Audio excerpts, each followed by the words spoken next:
Well, welcome back, gentlemen, ladies and gentlemen. Rather, uh, we meet again for once another lecture. Uh, in forensic science, we are just giving an introduction. So, right now we will be looking at utilization of forensic science at crime scene, at the crime scene and in court. So, we want to see how forensic science is applied from the crime scene up until in court, and try to define the place of forensic science in the criminal justice system. Right, forensic science is concerned with the searching, collection, and examination of items of physical evidence associated with crime scenes, victims, and suspects. So the scientific findings are utilized together with other areas of criminal investigations in preparation for a legal proceeding or trial. Forensic investigations can be utilized to identify, explain, and present physical evidence at a crime scene and in court. About 8 meaningful areas are listed below, or rather, I'll explain them as we go. Right. So, when done right, what we are saying is that crime scene investigation is much more than just searching, collection, and examination of items, but it is a slow, methodical, systematic, and orderly process that involves protocols and a processing methodology. A well-articulated method or plan of processing the scene helps speed up things while maintaining integrity of evidence obtained from the scene. Poor crime scene processing, handling of evidence, and a poor chain of custody may result in diminishing evidential value and also create doubt. In criminal cases, when the evidence brought forward is subject to reasonable doubt, then it means that a case can be lost. As forensic scientists, or forensic investigators rather, you do not want to be the one responsible for letting a criminal off the hook due to unprofessional conduct. Forensic science at the crime scene can function in 8 different ways, as I'm going to explain them below, but it's not limited to those 8 ways alone. There are various other ways that forensic science can assist at a crime scene, but I'm going to focus mostly at 8 which I at least researched about and found some meaningful information which I think you guys can make use of. Number one, defining the element of crime. A crime is an act of omission, is an act or omission. Or okay, let me start it out again rather so that maybe it can come out clear. A crime is an act which can either be an omission or commission, or any behavior which is punishable by law. It is a transgression against the laws of the land, an unjust way of conducting oneself. For the law to take its course, it must be proved factually that an act under scrutiny is indeed a crime. This is the proof that a crime has been committed. For example, where there is a suspicion of substance abuse, the identification and quantification of a drug or controlled substance in the body system of a suspect will give proof that the person indeed had intake of a drug, and um, to make sure that a crime was committed, then we also have to prove that the drug was above the legal accepted quantities, because there are some drugs which when taken can be above the legal quantities, but otherwise it's taken below the legal quantities required, then that drug is not abused, it's not a crime. So this information now will give us proof that the person has committed a crime, because we now have proof of fact that he or she took an illegal drug, and we also have the quantities taken such that we can also have proof of the amount taken, so that if the drug is allowed but to certain amount or certain amount limits, we can then ascertain that he took the drug above the legal limit. Um, A simple example would be to determine the quantity of alcohol in the blood of a person suspected of driving while intoxicated. Knowing the amount of alcohol in the blood will give proof that a crime was committed or not.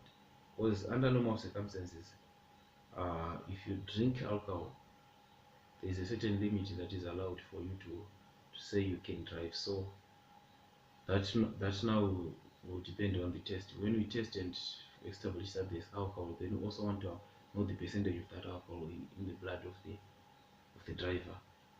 Right. So you see here that we are using forensic science to at the crime scene to establish the element of a crime. That element we are now defining it by using forensic science at the crime scene. Right. Providing investigative leads for a case. Scientific information generated by forensics can provide leads to detectives and thus give them information on what they should look for or who to investigate further. Taking a hit and run accident case as an example, vehicle type identification, automotive paint, and glass analysis can give investigators much needed information on the way forward in the investigation of the case.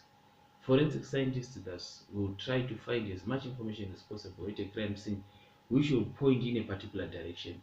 They are supposed to see what others cannot see. Through careful analysis of evidence and retracing of events at a crime scene, they should tell the story of what happened and be able to tell the nature of the person who committed the crime and his or her intentions. That's about providing the leads at the crime scene. I hope it's making a lot of sense. We had a shaky start, but I think we are managing. Right. Then looking at linking a crime scene or a victim to a suspect. That's number 3. Right. This link may be provided through analysis of various types of physical evidence, such as hairs, fibers, blood, semen, fingerprints, a lot of things. Right. Fibers which fall off a suspect's shirt during a struggle with the victim may be matched to his shirt or even give information about the shirt if the suspect is not identified. So you can now get information from the fiber to say that this was a red shirt. The shirt is made of cotton, things like that. Then from there you are now looking for a suspect who was wearing a red cotton shirt. Then if anyone or if any witness is coming forward to say, I saw such and such a person or so and so wearing a red shirt on this particular day, maybe you can now approach that person as a detective and you take it from there. After forensic scientists have identified the fiber of the shirt which was obtained from the crime scene. Right. So color and texture of the shirt may be obtained, which can be very vital information in investigating a crime. Right. Moving forward, we go on to number 4, corroborating or refuting a suspect's statement or alibi. In a fatal gunshot case, the examination of blood patterns at the crime scene and on the suspect's clothing may establish whether the victim was struggling with the assailant, as may be claimed, or conversely show that the victim was in a totally different position or location when the shot was fired. Information from physical evidence can be used to assist with the differentiation of a homicide and a suicide. Questions such as could the victim have fired the fatal shot or could certain blood stains have been produced by the victim's activity may be answered by evaluation of physical evidence. So generally what we are saying is that the moment you arrive at a crime scene, there's always a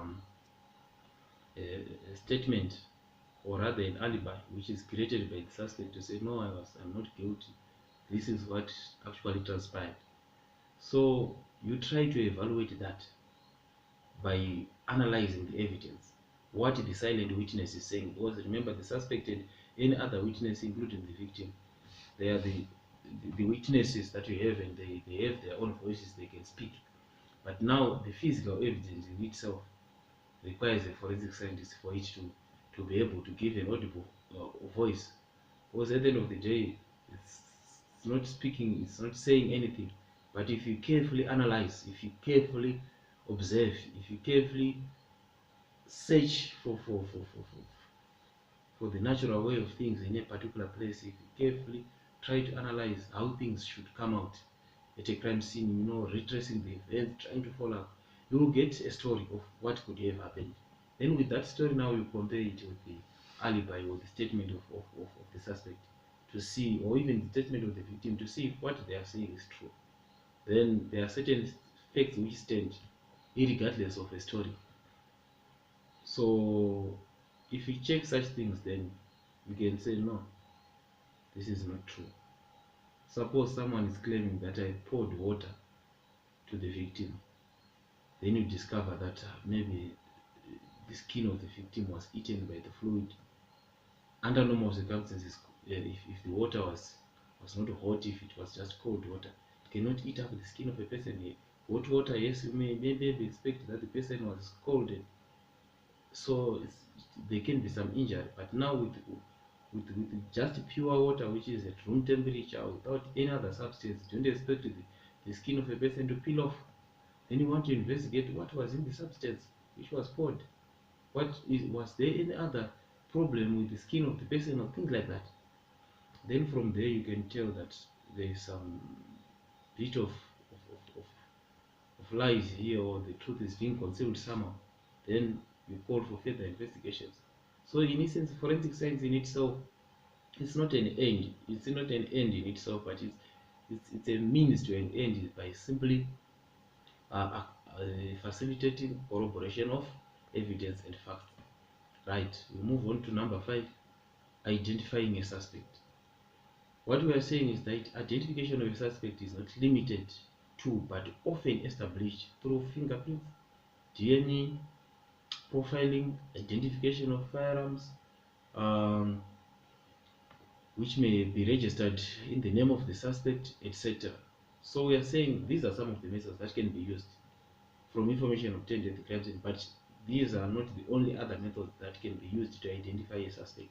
Because if you get the fingerprints, now we want to match the fingerprints of someone else with what you are getting from the crime scene. The aspect of identifying the fingerprints, properly uplifting them, properly analyzing them, that's the work of forensic experts. You can be a fingerprint expert, but you are a forensic scientist in a certain regard. Then you can be a geneticist. You come, you collect you can be a forensic geneticist. You come, you collect your samples, biological samples. You extract DNA from those samples. After extracting the DNA, purify it, amplify it through PCR, polymerase chain reaction. After amplification of the DNA, analyze it in an analyzer. You have a profile. Then you check out the profile. Still, what we are simply saying is that you have to make sure that you do your work thoroughly from the crime scene. So at the end of the day, you are identifying suspect with what you got from the crime scene. Right? Methods used should be clear and well established within the scientific cycles. You don't just think of your own method because you are a scientist. It has to be something which is standardized, well known and well approved, well articulated and clear. Don't need to just do some bush forensic science and then you come up with the result. No, that one cannot be accepted in court or anywhere else. Science has got rules. Science is specific.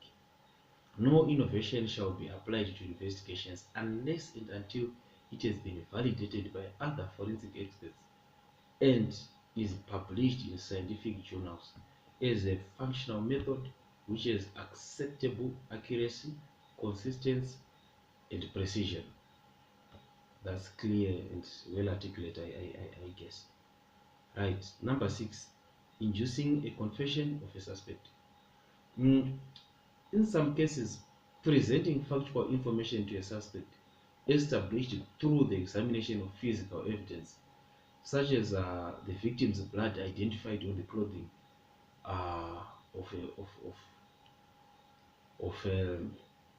a suspect, or fingerprints identified on a weapon, will encourage the person to admit involvement in a crime. However, when a scientist is working, his objective will not be to induce a confession, but to establish facts. As a scientist, you are not there to say, I want this person to confess. No. You simply want to tell the story as it is. This is what happened. If it's going to exonerate the person, that's fine. If it's going to nail him to say he's the one who committed the crime, still that's okay. You have done your part as a scientist. You are not there to take sides. You are there simply to make the truth come out. But from an investigative approach, you need a scientist to tell a factual story. Like I articulated, that if it's factual, then it may encourage. It's not like you are forcing someone to confess because you have facts from a scientist. No. But once you have facts which truly establish what happened, a person may throw in the towel and simply say, no, this is what I did, you are right and wrong. So you need to utilize forensic experts when you are an investigator. And as forensic scientists, be objective, do your part. You are not there to overwhelm someone by your scientific jargon or anything. You are just there to make facts speak. So it is the facts that will speak for themselves and overwhelm the suspect or offender to confess his or her role in the commission of a crime under investigation. It's not you as a scientist, it's just the facts. So establish clear, well articulated facts. Don't edit them, be objective, and then the facts themselves will overwhelm the suspect or the offender. That's what we are saying here. The overall objective shall never be at any time to induce a confession, but to establish facts. And such facts, when explained to the suspect objectively, should suffice to make the suspect appreciate that physical evidence is spoken against him or her, and therefore confess at free will. I think this one is well clear. Don't misquote me. Don't misquote the facts which I am trying to articulate here, but rather fully appreciate them from another angle. Right, number 7, exonerating the innocent. Physical evidence may be found that may prove a person did not commit a crime. This is often referred to as exculpatory evidence. An example would be the presence of DNA in seminal fluid from the vaginal samples of the rape victim that do not match the DNA of the suspect. So we are saying we have a rape victim, and indeed there was penetration, and the victim is suspecting someone. Then you take your suspect, you put them there, then you analyze the DNA from the vaginal fluid of the victim, then, or the survivor rather, because this time rape victims are no longer referred to as rape victims, but rather they are now referred to as rape survivors, because those people, they are strong, they are courageous, they fight to the end, they are strong, and they survive. So we now call them survivors, and please call them survivors. So once you're examining the fluid from the survivor, the rape survivor, you will discover that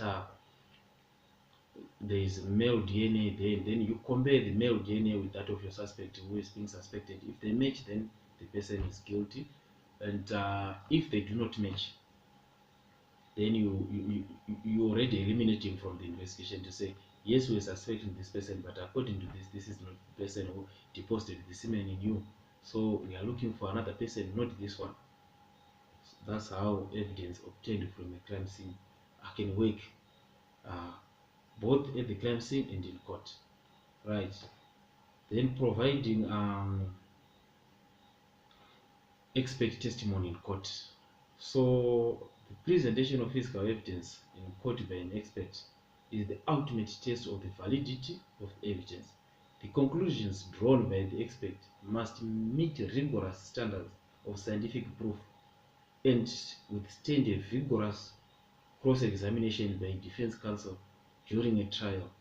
Physical evidence and scientific conclusions must be explained to the jurors or to the magistrates or to the judges in an understandable fashion to assist them in arriving at a just verdict in a case. So what we are saying is that as a scientist, when you go to court, the idea is not to show off with those big words, with big jargon, where someone is saying, my lord, when I examined this, maybe the semen of the suspect, I discovered that there was Treponema pallidum in the suspect, and also in the victim, I discovered that there was Treponema pallidum. What goal are you trying to achieve by using the name of that bacteria which causes syphilis? You would rather simply say to the court, my lord, or your worship, when I examined the semen from the victim, or when I drew a blood sample from the victim and examined it, I discovered that there was a bacteria which causes syphilis. And then I also went to the victim and I discovered that the victim had the same bacteria which causes syphilis. And from the statement of the victim and from their medical records, they had just come out of the hospital and they had no sign of any sexually transmitted disease. The records are there to prove, to show for themselves that this person, the victim or the survivor, did not have any sexually transmitted disease. But after being raped or sexually abused by the suspect, then they got this sexually transmitted disease, which is syphilis. And when we tested the victim, we discovered that indeed they had contracted syphilis because the bacteria which causes syphilis. And when we also examined the victim, we discovered that, the suspect, we discovered that the suspect had syphilis, and from the clinical data, that syphilis shows that this man has been carrying syphilis for over 8 months. You see, from that alone, you have explained to the court, and it's clear. When this is just an example, but when the lawyer requires you to say what is the name of the bacteria which causes syphilis, you answer what are the properties of the bacteria, the properties of the bacteria which prove that indeed this is a syphilis causing bacteria. You list them in your report where necessary, so that when they're asking the actual name, yes, you may quote it in the report, but you can quote it to say the bacteria which causes syphilis, which is Treponema pallidum. It's not like you simply use the name of the bacteria and it's done. Try to communicate, try to give information, bearing in mind that the magistrate or the judge or the jury are not scientists. They are people who are specialized in law, whose main objective is to evaluate evidence and see whether someone is guilty or innocent. So when you're talking to them, speak to them in a clear and articulate manner. They are not there to say that you have read some Latin words which are used in science. Remember, they also use Latin words in law. So it's not a show off. When they are talking, their words in Latin, like this famous statement, qui facit per allum, facit per se. That's jargon from law, which simply means that when you direct someone, when you induce someone to do something which is unlawful, it's as good as you have done it yourself by your own hand. So here what we are simply trying to say is that there is no need in showing off with those big words. So ladies and gentlemen, that's the significance of forensic science, right from the crime scene until to the court. So you see that what you do at the crime scene in collection of evidence, in first the identification, the securing of the crime scene, the identification of the evidence, the interviews with the victims and the suspects, the collection of the evidence, the packaging, the chain of custody, the transportation, the examination, the analysis, and report writing and presentation in court. It's very crucial, and it's a coordinated process, which if you are not careful and try to skip some of the steps, or if you try to make shortcuts, then may not come out well for you. So for a lifelong lesson, maybe I can tell you that in life there are no shortcuts. A shortcut is always dangerous and it's questionable. It can have some repercussions which you may not see today. So always try to do your things in a systematic, procedural, and well-articulated manner. Be it in forensic science, be it anywhere else, whether you are an accountant, whether you are a scientist, you are a doctor, you are a motor mechanic, you are a cyber expert, Just do your things by the book, procedurally, systematically, well organized, well articulate, and simple. Simplicity is the greatest complexity. I always say this. Uh, you, when you make things simple, you make everyone appreciate your value, because they will say, because of this person, because of this man, we now know this. And when they now know those things, they will remember you, and your name will live forever. As long as the world is still the way it is, when we are still living as human beings in this earth, then your level, your name will be talked about in good circles. That's what I mean when I say your name will live forever. I know there's a God who lives forever, and if people live haphazardly, then they risk being judged. It's not about our excellence in what we do in this world alone, in terms of our careers, but it's all about how we care ourselves at the end of the day. Religion plays part in each and every one of us. It's unfortunate there are some people who don't believe in that, and unfortunately, as a professional, I've also exposed my religion, or my line of thinking. Under normal circumstances, some people don't believe. Don't encourage that a professional speak about what they believe in religious wise, but I'm different on that one. I always strive on honesty, and honesty is an element of religion. So my life is hinged on trying to be truthful. I may not be that truthful at times, I admit, but being truthful, being honest, being objective, that's what makes a forensic scientist, that's what makes religion. So see you in the next video. Remember to subscribe, remember to like this video, remember to pass your comments, criticize, ask any questions, so that maybe I can answer your questions, or I can come up with more information in the next video. Thank you so much. Love you.